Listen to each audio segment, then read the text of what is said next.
That brings us to principle number 5, which is faith. You've got to have faith. Now listen, my last name is actually Wham, and I hate it when people bring up the band called Wham, but they did have that one song, You Got to Have Faith. It's so true. You're not going to see miracles happen very often if you doubt that miracles can even happen. So again, to all of my cessationist friends out there, you may not care to see miracles. You may not care to see God move in powerful ways.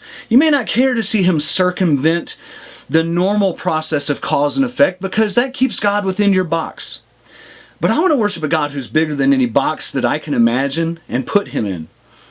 And I have faith that God not only can do miracles, but that He does. By the way, that doesn't mean that faith is completely blind. I don't like that term, blind faith. Faith can be something we build by seeing God move. You might see God move in this way, and you think, well, if He can do that, He can also do this. You know, sometimes faith comes through hearing, and not just hearing the Word of God like the written scriptures, but hearing the things of God. You might have a friend who experienced a miracle, or you might watch my playlist Testify, and you gain faith. That's the whole reason I do the playlist Testify. I want you to have faith that if God can do it for them, He can do it for me. If God can do it for me, He can do it for you. I want you to have faith by hearing the things that God can do and just increasing your encouragement, increasing your level of faith that says, you know what, I do believe God can and will move in profound and awesome ways. So listen, faith is not just the absence of doubt. It's not enough to believe God can do miracles. Maybe you used to be a cessationist, now you're like, all right, I'm going to believe. You've got to believe with something behind it. There's got to be a little something at stake. In other words, if you just have wishful thinking, well, you know, God could, maybe He'll do it, I don't know, who cares? Well, that's not really the same as faith. Faith says, you know what, I'm sure that God is good, and He told me to do this. I feel confident He's leading me to do this thing. I'm going to go for it. For example, maybe the food is running out of the orphanage, and you think to yourself, I don't know if this is going to be enough food, and I'm not sure if God is going to multiply the vitamins within the food miraculously, and it's something I can't see, and the people get the nutrition they need, though it doesn't look like they've eaten enough. Or, I don't know, maybe He'll add more physical food to the pot of food, but somehow I'm going to have faith that God's good, He's going to provide. And you know what? So often when that type of element is in place, the food multiplies. One thing I'll say, though, is that oftentimes it's not our faith that does a miracle. It's the faith of the one receiving who brings their confidence to the table. Now, I want to say this. We don't have to always be confident like, oh, I know for a 100% fact God's going to do this. Sometimes I pray and I ask God to do something. Sometimes I command something to happen. Especially when it comes to physical healing, I'll command the body to be better because that's the way God told us to do it. He said in His name to command. Now, this is not name it and claim it. I'm not naming my Ferrari and claiming my Ferrari. This is not for my selfish needs. This is for the needs of others. I have compassion and I'm humble to say, you know what? I want God's will to be done on earth as it is in heaven. And so sometimes I'll have confidence, but more often than not, the person who's receiving prayer is the one who's going to have the faith. Because Jesus said, be it unto your faith. He commended the Roman centurion who had faith. Hey, you don't even have to come to the house. Just speak the word. And I know that it's going to happen. He knew. The woman who just knew if she could touch His garment, she just knew that she would be healed. That's faith. And He said, be it unto you and your faith. Oftentimes, like the paralytic who is lower down, and the faith of his friends, they just knew if they could get him close to Jesus, he'd be healed. Sometimes the faith of others is what's going to drive that miracle. You can also see on my channel, there is a testimony of a time that I saw a little girl, not just blind, but with no pupils and no irises. She received pupils and irises instantaneously, and it was the faith of the mother. That little girl's mom knew that if she barged her way up there to the front of the stage and she got her up there to get prayed for, that she would be healed. And she was right.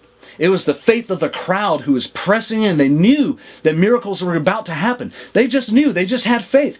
And maybe some of that was built up by the advertisement that we did to say, hey, come and get healing. It's a healing festival, you know? There is something to it when people all gather together and they sing to the Lord, they sing praises, they get into a worshipful mood, and they start praying and they start really getting into that mood. There's nothing wrong with that. You're not manipulating something or forcing something to happen just because you've allowed yourself to build up a little bit of anticipation. So if I was going to give some practicals, I would start by saying, surround yourself with others who have faith.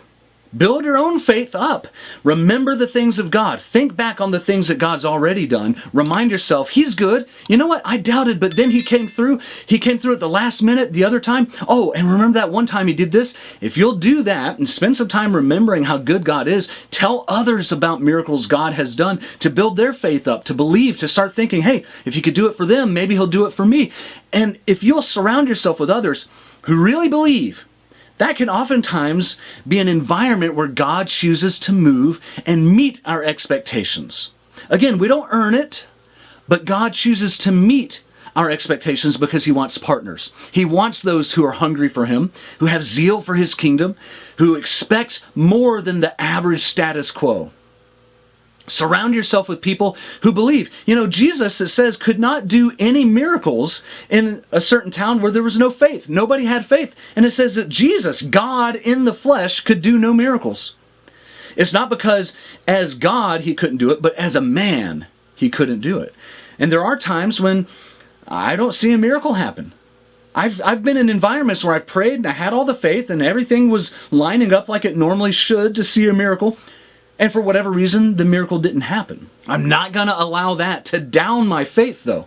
I'm not going to allow the 1 or 2 times that something doesn't happen to override the hundreds of times that something does happen. So again, we don't earn a miracle by our prayer and fasting, but we can remind ourselves and build up our faith through those things. We can build up the faith of others through sharing testimonies. That's what the Testify playlist is all about. So I encourage you to email me your testimonies. Let's get it on camera. Let's get you filmed. Let's share this testimony. Somebody needs to hear your story. Oftentimes, when we have a failure and we pray and we don't see the result, we don't see the miracle, it's easy for us to let that one thing get us way down and lose all our faith. It crumbles like a house of cards. But we just have to remind ourselves that God is good. We have to remind ourselves that God does answer prayer. He does do miracles. He does heal miraculously. He does protect and provide miraculously.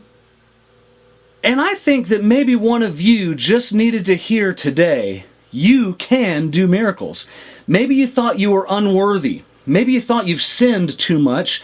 Maybe you thought that that's just not your anointing. That's just not your thing. That's just not what you do. That's what the other people do. I'm here to tell you, God wants to use you and He can use you in profound, miraculous, crazy, cool ways.